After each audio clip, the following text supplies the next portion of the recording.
Israel और चरमपंथी संगठन Hamas के बीच संघर्ष विराम हो गया है। बताया जा रहा है दोनों पक्षों ने 11-12 दिन की लड़ाई के बाद आपसी सहमति से ये फैसला किया। इस दौरान 240 से ज़्यादा लोग मारे गए, जिनमें ज़्यादातर मौतें गाजा पट्टी में हुई।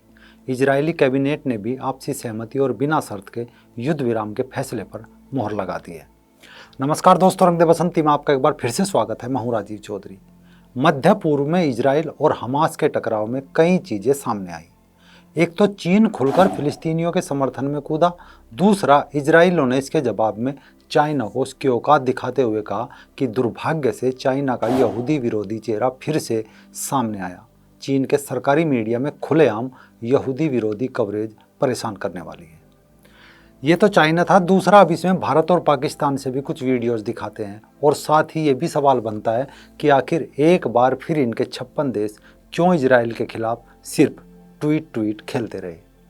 सबसे पहले देखिए वीडियो जो पाकिस्तान की संसद से आया है। इसमें कोई मौलाना चित्राली है जो इजराइल के खिलाफ जिहाद का फरमान लेकर आया है। मौलाना चित्राली ने पाकिस्तानी संसद में दिए अपने भाषण में कहा है कि फिलिस्तीनी और कश्मीर की आज़ादी के लिए सरकार परमाणु बम और मिसाइलों का इस्तेमाल करने से नहीं हिचके। अगर हम फिलिस्तीन और कश्मीर का स्वतंत्र नहीं करा सकते तो हमें मिसाइल, परमाणु बम या विशाल सेना की कोई ज़रूरत नहीं है।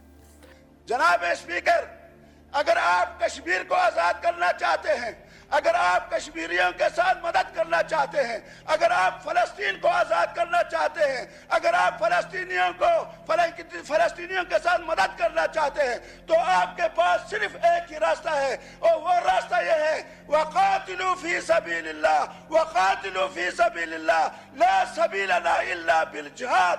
जिहाद के अलावा, इन लोगों के साथ लड़ने के अलावा, इनका मुकाबला करने के अलावा हमारे पास कोई रास्ता नहीं है।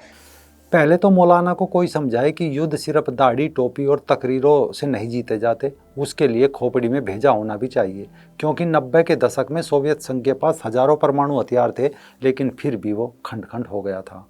खैर, आपने पाकिस्तानी मौलाना चित्राली का भाषण सुना। इस भाषण में दो चीज़ थी, एक तो जिहाद जिहाद जिहाद और दूसरा खुद को इस्लाम का रहनुमा दिखाना। मसलन इसे आप ऐसे समझे कि एक तो कुछ होता है और एक दिखावा करता है। जैसे वीडियो देखिए, भारत के केरल प्रांत से हैं, इन्हें भी इजराइल का विनाश चाहिए। असल में इजराइल फिलिस्तीन युद्ध में भारत और पाकिस्तान के मुसलमानों की समस्या ये रही कि वह खुद को मुसलमान कैसे दिखाए, कैसे साबित करे कि वो भी मुसलमान है। क्योंकि इन्होंने इस्लाम में कन्वर्ट होकर लंबी लंबी दाढ़ी बढ़ाई, छोटे भाई का पजामा पहना, बड़े भाई का कुर्ता पहना, गोल टोपी लगाकर मस्जिद और मदरसों से देश पाट दिए, घर घर मौलाना तैयार किए, रोजे, जक़ात, नमाज, हिंसा, उपद्रव भी खूब किया।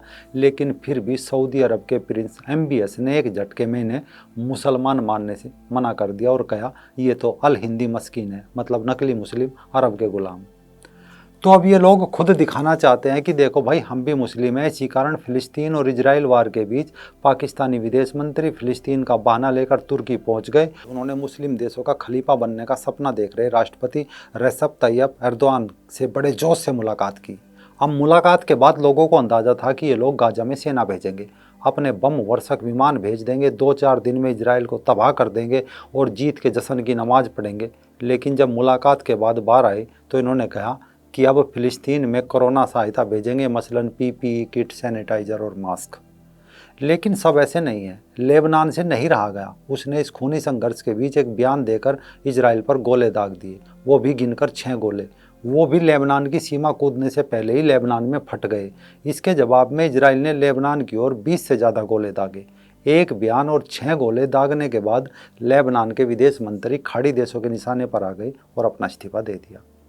अब सवाल यहीं से उभर कर आता है कि जो भारत और पाकिस्तान में बैठकर देश और मुसलमानों की संख्या गिनते हैं, मुस्लिम ब्रदरहुड, मुस्लिम उम्मा के गीत गाते हैं, शायद ये नहीं जानते कि खाड़ी क्षेत्र आपस में कितना उलझा हुआ है, जो कभी भी किसी भी मुद्दे पर एक नहीं हो सकते। इसी कारण 4 दिन पहले मुस्लिम देशों की बैठक हुई, उसमें भी यही निकल कर सामने आया।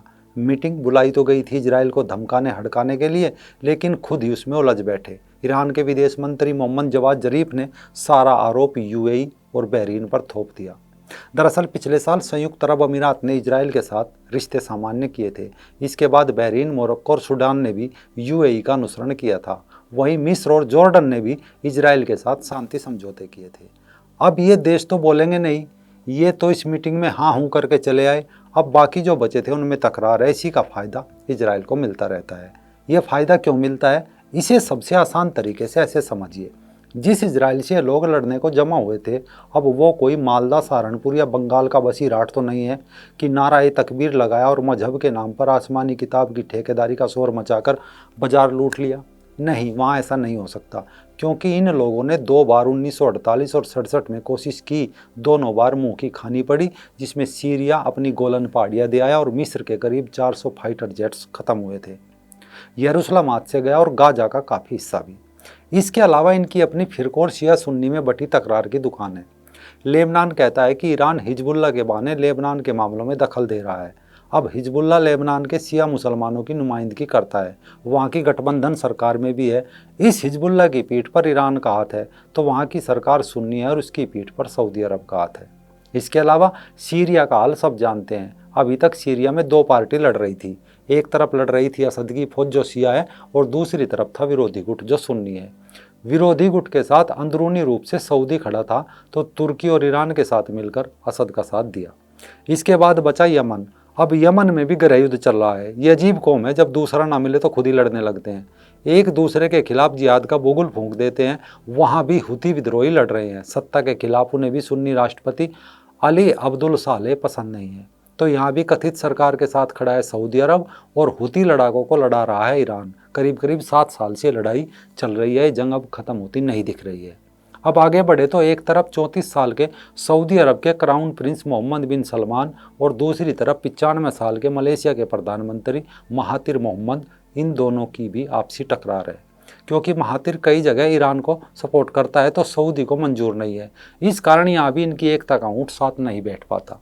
इन सब के बीच एक और भी है, वो है तुर्की। लेकिन सऊदी अरब और तुर्की की दुश्मनी ओटोमन साम्राज्य के समय से है, जबकि दोनों सुन्नी मुस्लिम बहुत देश है। कहा जाता है दोनों के बीच मुस्लिम वर्ल्ड की नेतृत्व की होड़ भी है। सऊदी के पास मक्का और मदीना है, तो तुर्की के पास विशाल ओटोमन साम्राज्य की विरासत, और साथ ही सऊदी अरब को मिला वो घाव जिसे वो कभी नहीं भूल पाता। इसी तुर्की ने सऊदी अरब के किंग अब्दुल्ला बिन सऊद का सर कलम किया था। अब सऊदी अरब के वर्तमान शासक 85 साल के किंग सलमान और 34 साल के क्राउन प्रिंस MBS उसी अब्दुल्ला बिन सऊद के खानदान से आते हैं, तो वो पुरानी चीज़ भी कभी कभी ये लोग नहीं भूल पाते। इसी वजह से इस पूरे के पूरे क्षेत्र में माहिर खिलाड़ी है इजराइल। अपने आसपास के देशों में इजराइल अकेला है, उसका कोई दोस्त नहीं, ना वो सुन्नी ना वो शिया। इजराइल यहाँ अकेला है, मगर कमज़ोर कतई नहीं है। सऊदी और इजराइल दुश्मन है, एकदम पक्के वाले दुश्मन। इन दोनों में एक बात एक जैसी है, मगर दोनों ही ईरान के दुश्मन हैं, एकदम पक्के वाले। जब से सीरिया की लड़ाई में असद, रूस, ईरान और तुर्की गठबंधन की जीत हुई, तब से इजराइल भी परेशान है। सऊदी की तरह उसको भी ईरान के बढ़ते प्रभाव से खतरा है। यानी सऊदी और इजराइल की चिंताएं फिलहाल एक सी है। हाल ही में कुछ ऐसी खबरें भी आई थी जिनके मुताबिक सऊदी और इजराइल ने ईरान के पंख कतरने के लिए हाथ मिला लिए है। खबर तो ये भी है कि सऊदी का बड़ा शहजादा पिछले दिनों चुपचाप बातचीत के लिए इजराइल पहुंचा था। अब ले देकर बचा पाकिस्तान, तो ये खाड़ी देशों का हज्जाम है। इसकी दाढ़ी खुजाई उधार ले लिया, उसकी खुजाई उधार ले लिया। सऊदी ने धमका तो ईरान की खाट पर बैठ गया, ईरान ने उधार मांग लिया तो सऊदी चला गया। जब ये दोनों भगा देते हैं तो तुर्की चला जाता है। इजराइल से इस कारण दहशत में है कि कहीं वो इनके परमाणु संयंत्र तबाह ना कर दे। तो जब ये ऐसा मामला फंसता दिखाई देता है तो इसे भी मजहब याद आ जाता है और जिहाद का रोना शुरू कर देता है। बाकी अब बचे अपने देश के अल हिंदी मस्कीन, तो ऐसे मौक़ों पर ये खुद को मजहबी दिखाते हैं। जबकि अरब की किसी लड़की को ये छू भर भी दे तो इन्हें 100 कोड़े मारे जाते हैं, उनके साथ बैठकर पानी नहीं पी सकते, लेकिन बेचारे मजबूर है। ऐसे मौक़ों पर ये भी दिखाते हैं, देखो हम भी मुसलमान हैं, हमें भी खलीफा का राज चाहिए। बहरहाल हमास और इजराइल के बीच सीज फायर हो गया, लेकिन कब तक कुछ कहा नहीं जा सकता, क्योंकि मध्य पूर्व में एक जगह पर हिंसा शुरू हो तो बाकी भी उसकी चपेट में आ ही जाते हैं, क्योंकि ना तो वहाँ दिक्कतें कम हैं और ना ही दिक्कतें पैदा करने वाले कम हैं। बद से बदतर होना इनका 1450 साल का इतिहास रहा है।